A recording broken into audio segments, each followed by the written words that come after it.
ভাই যারা এই ভিডিওটি দেখছেন অবশ্যই সাবস্ক্রাইব করে যাবেন ইনশাআল্লাহ। হচ্ছে, তবে ইরানের হাতে এখন অনেক কৌশলগত পদক্ষেপ নেওয়ার সুযোগ রয়েছে।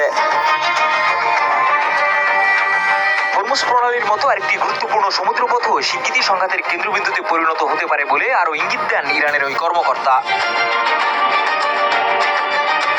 এদিকে যুক্তরাষ্ট্রের কেন্দ্রীয় তদন্ত সংস্থা FBI দাবি করেছে মার্কিন ভূখণ্ডে হামলার পরিকল্পনাও করেছিল তেহরান।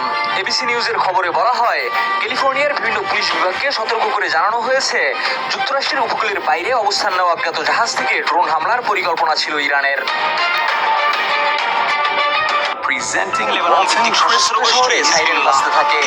নাগরিকদের আশ্রয় কেন্দ্রে যাওয়ার নির্দেশ দেয় ইসরায়েলি প্রতিরক্ষা বাহিনী। এরপর উত্তর ইসরায়েলের কিরিয়াত সিমোনা ও হাইফা শহরে সাইরেন বাজতে থাকে।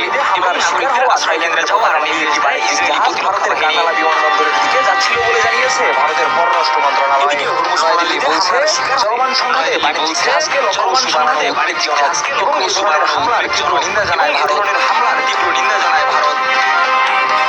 বিশ্লেষকদের মতে মধ্যপ্রাচ্যের এই পরিস্থিতিতে আরো বিস্তৃত হয়, তাহলে তা আঞ্চলিক যুদ্ধে গড়াতে পারে এবং বিশ্ব বাণিজ্য জ্বালানি সরবরাহেও বড় ধরনের প্রভাব ফেলতে পারে। শিহাব ইসলাম, যারা এই ভিডিওটি শেষ পর্যন্ত দেখেন সবাইকে ধন্যবাদ।